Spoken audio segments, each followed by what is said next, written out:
अस्सलाम वालेकुम नाज़रीन व सामाईन। इस चीज़ को काजी अब्दुल मुगीत कहते हैं और मैं एक बार फिर आपके सामने हाजिर हूँ आपके साथ करने के लिए कुछ गुफ्तो शनीद। आखिरी एपिसोड की बेपनाह कामयाबी के बाद हमें यह अंदाज़ा हुआ कि भाई दिल से जो बात निकलती है असर रखती है।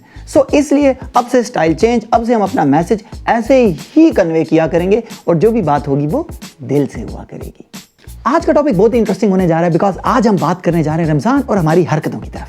जी हाँ दोस्तों, रमज़ान हमें मुस्लिम यूनिटी का दर्स देता है और हमारी रमज़ान का आगाज़ ही लड़ाई से होता है। जी हाँ, पेशावर में बैठे हुए साहब कहते हैं चांद हमारा है, इस्लामाबाद में बैठे हुए साहब कहते हैं कि चांद हमारा है, और फिर हमारे गोंगलू की शक्ल वाले वजीर साइंस कहते हैं कि चांद तो साइंस का है। इस तरह से तो मेरी माँ भी मुझे चांद ही कहती है और इन सबको चांद नज़र नहीं आना। क्यों? क्योंकि मैं तो घर बैठा हुआ होता हूँ। बुरा जोक है ना? बुरा। ऐसे ही बुरे जोक आपको सन 47 के जोक अभी तक सुनने को मिल रहे हैं रमज़ान के अंदर, और ऐसे में जो सबसे क्रूअल किस्म का जोक है वो तो बच्चों के लिए होता है और इस पे चाइल्ड हरासमेंट का मुकदमा हो जाना चाहिए। जैसे ही रमज़ान शुरू होता है मोहल्ले के शरारती अंकल छोटे छोटे बच्चों के पीछे पड़ जाते हैं और उनसे ये पूछते नजर आते हैं, बेटा आपने रोज़ा रखा है? कहाँ रखा है? अलमारी में रखा है या फ्रिज में रखा है? और फिर ये जोक करने के बाद फिर खुद ही उससे महजूज होते नजर आते हैं कुछ इस तरह। मस्त जोक मारा रे, ये हंस रहे हलकट हंस। भाई मैंने तो अपने बच्चे को इसका बहुत ही महज़िब जवाब सिखा दिया है कि आप अंकल से कहें कि अंकल जहां भी आपने रोजा रखा है एन उसी के बगल में हमने भी रखा है। भाई सुना था रमजान में शैतान बंद हो जाता है, लेकिन यहां पे उसके चेले चपाटे अपना काम बखूबी सरंजाम देते नजर आते हैं। भाई चूंकि रमज़ान में हमारा ईमान बहुत ज़्यादा ताज़ा होता है, इसलिए जहाँ पूरी दुनिया के अंदर चीज़ें सस्ती हो रही होती हैं वहाँ यहाँ पे हमारे हजरात सीज़न लगाने में कारबंद नज़र आते हैं। हालांकि वो तो कुफार हैं, उन्होंने तो सीधा दोज़ख में जाना है, और हमारे यहाँ वाले तो सारे के सारे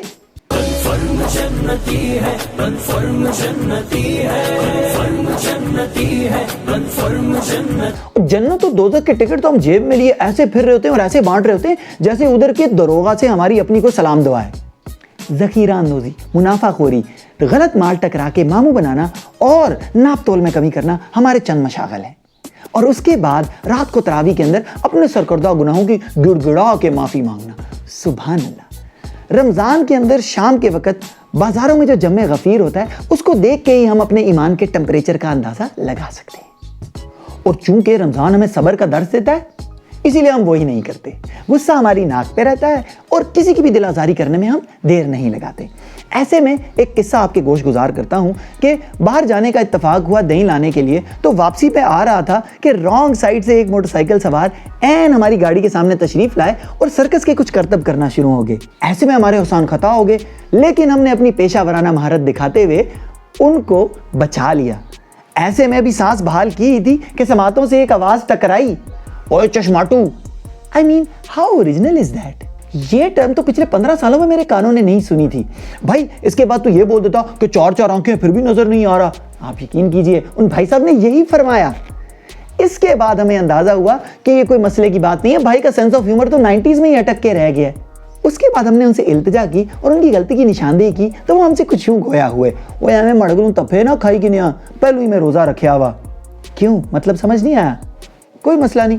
इन लाइंस के अंदर शायर अपनी बेपनाह मोहब्बत का इजहार करते हुए हमसे ये फरमा रहे हैं कि कहीं ऐसा ना हो कि उनके हाथ उनके काबू में ना रहें और वो हमारे गाल को छू जाएं।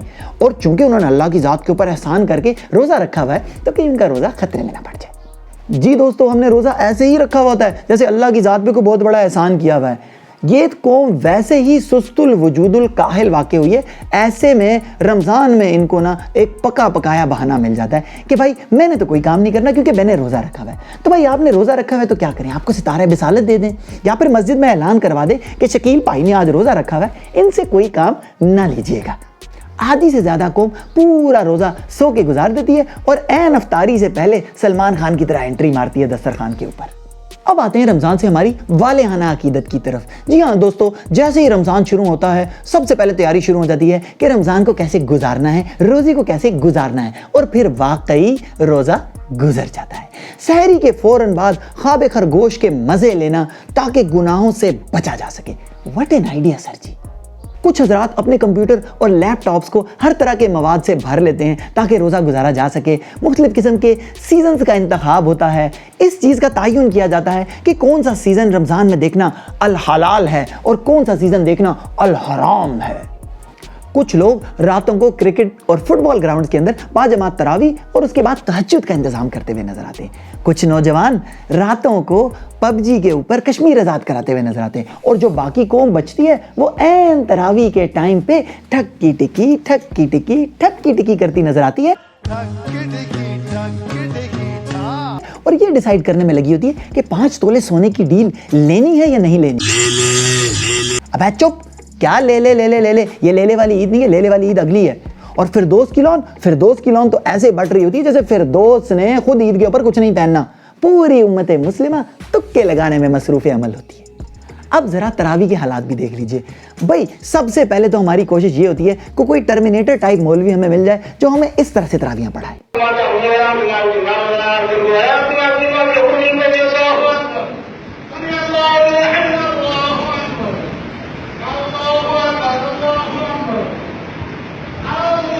सुभान अल्लाह, ऐसे यालमून तालमून वाले कारी साहब सर्च किए जाते हैं ताकि ये तरावी वाला भी एहसान अजीम अल्लाह की ज़ात के ऊपर किया जा सके। वैसे भी आजकल 5G का ज़माना है तो हर चीज़ ही तेज़ हो रही है। अब आ जाएं सादगी की तरफ, तो रमज़ान हमें सादगी का भी दर्स देता है और हमारी सादगी शुरू हो जाती है सहरी के मेज़ से ही। एक और दोस्त से गपशप लगाने का इत्तेफाक हुआ तो उन्होंने अपनी सादा सी सहरी के बारे में हमें कुछ मालूमात दी कि भाई यही कोई देसी घी के 3 पराठे होते हैं, 3 अंडे होते हैं, उसके बाद चने का सालन तो रोज़ हमारे घर में बनता है और हाँ जो रात को बचा हुआ सालन होता है वो भी उसके साथ उसके हमरा होता है। और जब ये सब चीज़ें हम खा लेते हैं तो उसके एंड पे ना यार लस्सी तो लाजमी होनी चाहिए ताकि सारी चीज़ों को ना नीचे बिठाया जा सके। इस साइंस के ऊपर तो खुद साइंस भी परेशान है। इस लाइट सी सहरी के बाद बारी आती है पानी की और वो हम ऐसे पीना शुरू होते हैं जैसे इसके बाद जिंदगी के अंदर हमें पानी नसीब नहीं होना।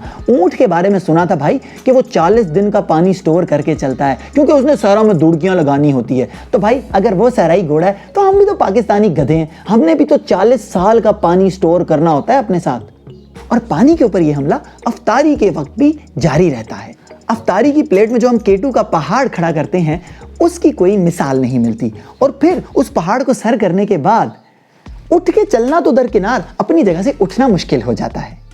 एक ही सांस में खाने और पीने का ये हैरत अंगेज मंजर आपको सिर्फ हमारे ही दस्तरखानों पे नजर आएगा। और फिर आते हैं मगरिब के बाद अफ्तारी रिज्यूम करने के होशरुबा मनाजिर की तरफ। बहनों भाइयों के बीच में आखिरी पकोड़े और आखिरी समोसे के हुसूल की जो जंग है, ये मनाजिर देख के ऐसा महसूस होता है जैसे हम किसी कहत ज़दा मुल्क से बिलोंग करते हैं। और कुछ मेरे भाई ऐसे भी हैं जिनको ऐन अफ्तारी के बाद ना पेट की खराबी की वजह से बाहर वॉक पे जाना पड़ता है, जहां पर फिर वो आराम से अपने मुंह से धुएं की कुल्ली करके ना अपने पेट को ठीक कर रहे होते हैं। भाई ऐसा हकीमाना इलाज तो पूरी दुनिया के अंदर नहीं देखा गया।